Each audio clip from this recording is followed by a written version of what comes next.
I hired video editors for $5 a video and it got me to 75,000 followers in 4 months. So I'm gonna teach you exactly how I found them, how I hired them, how everything went. If you can still do it today, yes you can. It's video editors in the Philippines. Was he feeling scammed? Not at all. He was actually being paid much more than other people around him. I found him a platform called onlinejobs.ph. You can watch their YouTube videos if you just Google that, onlinejobs.ph. You'll see the founder speaking about the platform and about why he only hires people in the Philippines and why they're so amazing. And it's actually really fascinating to look at. But I'm going to explain you here also a lot of it. You pay for it, or I paid $70, I think, something like that. And there's a money back guarantee. If you don't find whoever you're looking for, you don't need to pay. So you pay once and then you can post 3 jobs, I think. Once you post a job there, you get like 50 people to reach out to you. It's crazy. All right, so this is the platform, onlinejobs.ph. You log in, sign up. Now it wants me to pay, of course, and I can see my job posts. So LinkedIn specialist, all of those things, right? Go high level and WordPress specialist. 30 applications, almost 300 people that saw that. Looking for a video editor for YouTube and Instagram. 92 applications. 92 people reached out to me, send me a message. Now, are those all unique messages? No, most of it is just copy-paste messages. Right, with a lot of promises, I'll show you in a bit, but it's like, stop looking. I'm the best video editor you can find. You found the right person. I'm gonna help you. X results. Some of them don't have credibility, some of them have. The more you pay, the more credibility you get from them. Right here, 112 applications for one post. That's a lot of people to go through, right? 150 applications here. Now, the good thing is that they help you filter. All right, so I can go and click on this, right? Or maybe I'll show you actually how I do it. I don't leave my personal name here because I don't want people to stalk me and to, do things. But this is what I wrote, and this got me 150 people. So it was quite short, which is maybe why. Yeah, so this is what you need to fill in. You need to fill in how many hours, how much you're willing to pay, which is really important actually. If you do too low, then you don't get too many people. If you do higher, then you get a lot of people. Skills you can write down, all of those things, right?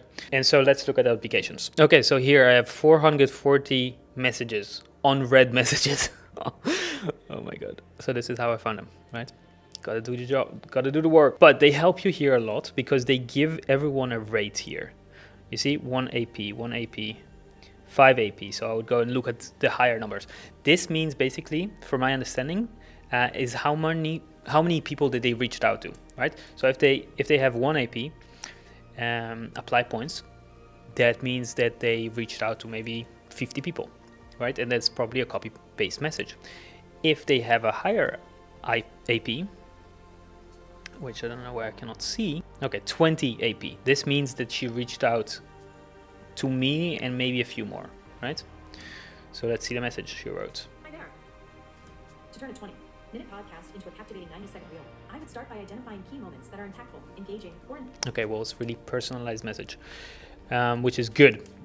She already read everything and she answered.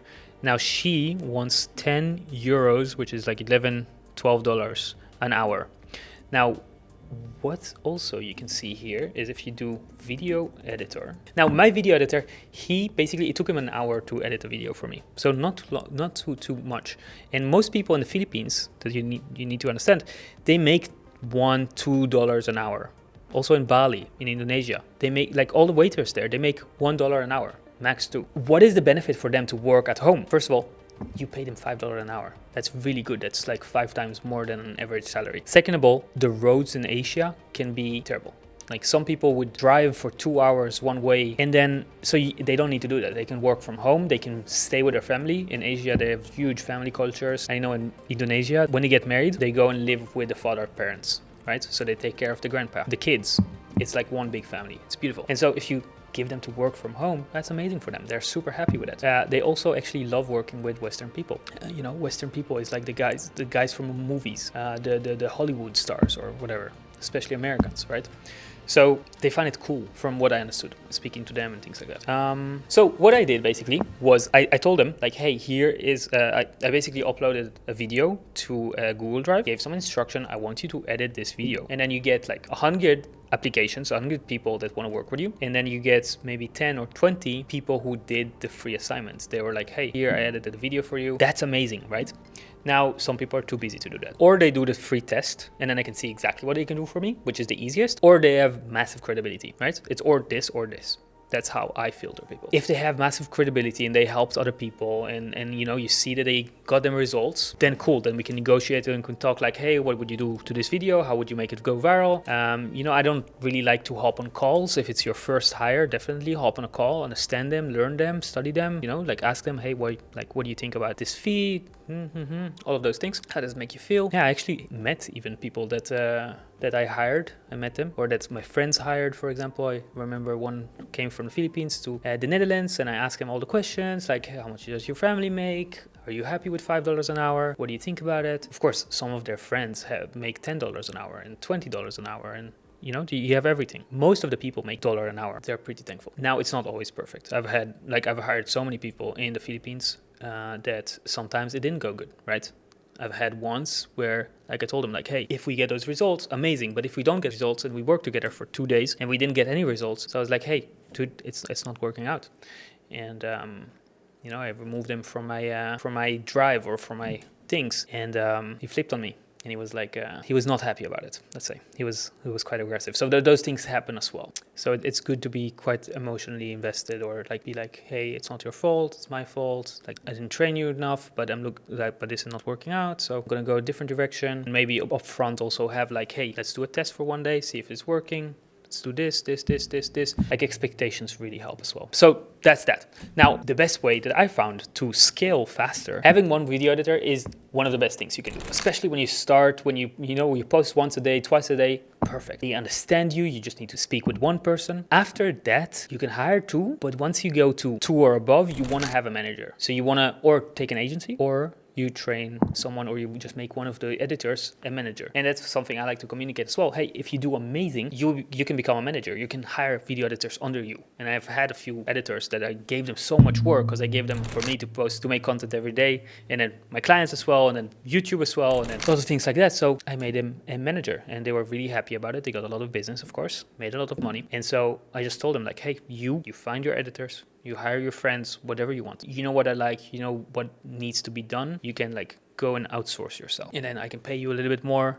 And then you take the commission, you pay them how much you want. And I trust you to just, become a good agency. Now, video editors is a big thing, actually. I have love and hate relationship with them. It's a miss or a hit. Or you find an amazing one who helps you and who, he gets you, he gets the edit. You don't ask for revisions. You don't need to ask for revisions because he just gets it. He comes up with his own ideas. Of course, sometimes you just say like, hey, I look ugly in this thing. Can you remove it or whatever? They cannot be perfect all the time.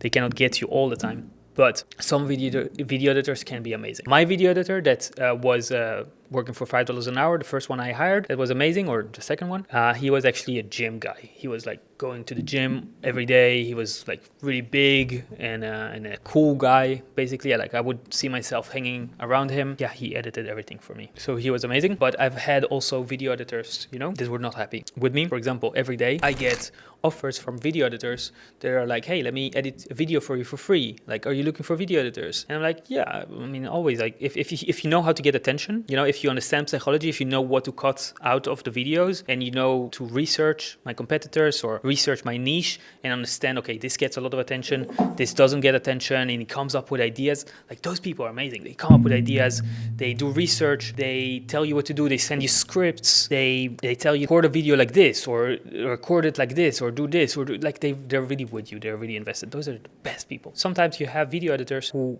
for me, they pitch me every day, and so I tell them like, hey, yeah, here's my folder, you can go edit a video if you want, but I'm just upfront, like, if it's not good, I'm not going to use it, and I'm not going to continue. I already have enough video editors.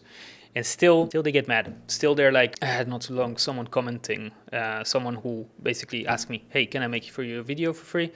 And I said, yeah, sure, go ahead. Take my YouTubes, for example, take my long form YouTube videos and make something out of it. He made something out of it. I did not see how it would go any viral. He didn't get it, right? I told him like, hey, I don't think this will go viral. So it's not it, sorry. And then he was like, oh, okay. I don't remember, but he was like continuing like, okay, so do we work together? He was like assuming that we were working together. I'm not sure why exactly. I didn't answer because I get a lot of messages like this. And then he was like commenting on one of my posts to a different video editor who was commenting also like, hey, I want to work for you. And he was like, don't bother, he's ghosting. And I was like, oh, come on. Anyway, video editors, right? Some of them want upfront, don't mind that. That's okay. Yeah, I just don't like to pay upfront for like 30 days or big commitments. Video editors disappear. That does happen. This guy that worked for me for $5 an hour, he disappeared twice. Why? I'm not sure. He worked for me for a really, really long time. In Indonesia, they don't like confrontation. So if you tell them like, hey, this video is not good, can we change this? Can you change this confrontation for them? So if it's too much, they can disappear. They can just stop answering. So those things happen. Be careful about it. Don't confront too much. Be nice always. Rule for life anyway. But yeah, he disappeared twice and then he came back and then he disappeared again. He wanted to work at a car dealership or something like that, he told me. So he doesn't disappear lastly, but he was like, hey, it's the end of our thing. You already paid me for everything. I've found another job. Polite, still politer than disappearing, but yeah. Instead of saying like, hey, this video is terrible, it's better to say like, hey, this is exactly what I don't like, this.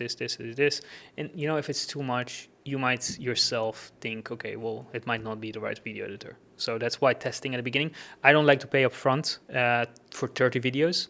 I like to pay for like 7 videos or 5 videos and to test the water, right? So at the beginning, it's like, hey, can you make one video for free or for paid? Okay, cool. This video is not good enough. And then you can decide from there, or it's good enough. And then you pay for 5 videos. So that's what I do. I pay for 5 videos, 7 videos. And then once we understand each other, we trust each other, then it's like, okay, let me pay for 2 weeks because I don't have like the time to spend 10 minutes sending money around banks and stuff. Now, another thing is, how do you pay them? Wise is a good one. It's a bank. It's free. It's low commissions. People love it. If they have a Stripe account, that's the easiest thing. I love those. Or sometimes you need to send them through PayPal or different things like that. Or you can actually pay them on the platform itself. This platform, not like Upwork or the other platforms, they don't take commissions. They don't take anything. It's just like, hey, here's your video editor or here's your assistant. She's yours. Like, I don't need to do anything in between. That's why I love this platform as well, because, you know, Upwork, you build something and they take commission from you all the time. And they try to be in between and they're really legally annoying as well. But it's not to say that they're not good editors there as well.